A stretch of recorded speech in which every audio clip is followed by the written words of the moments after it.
Hi అండి. Welcome back to my channel. ఈరోజు మరో కొత్త విషయంతో మీ ముందుకొచ్చేసాను. అదేంటో వినేద్దామా? పులిని చూసి పిల్లి వాతలు పెట్టుకుందంట. అలా ఉందండి నేటి సమాజం తీరు.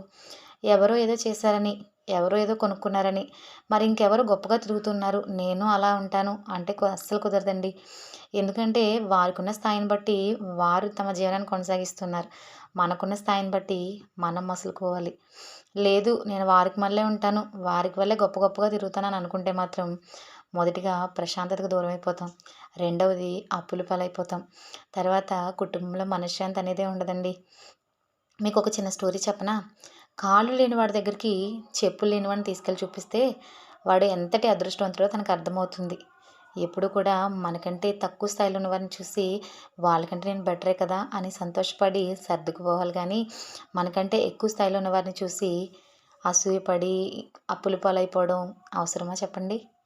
Thank you for watching. Please like, share and subscribe.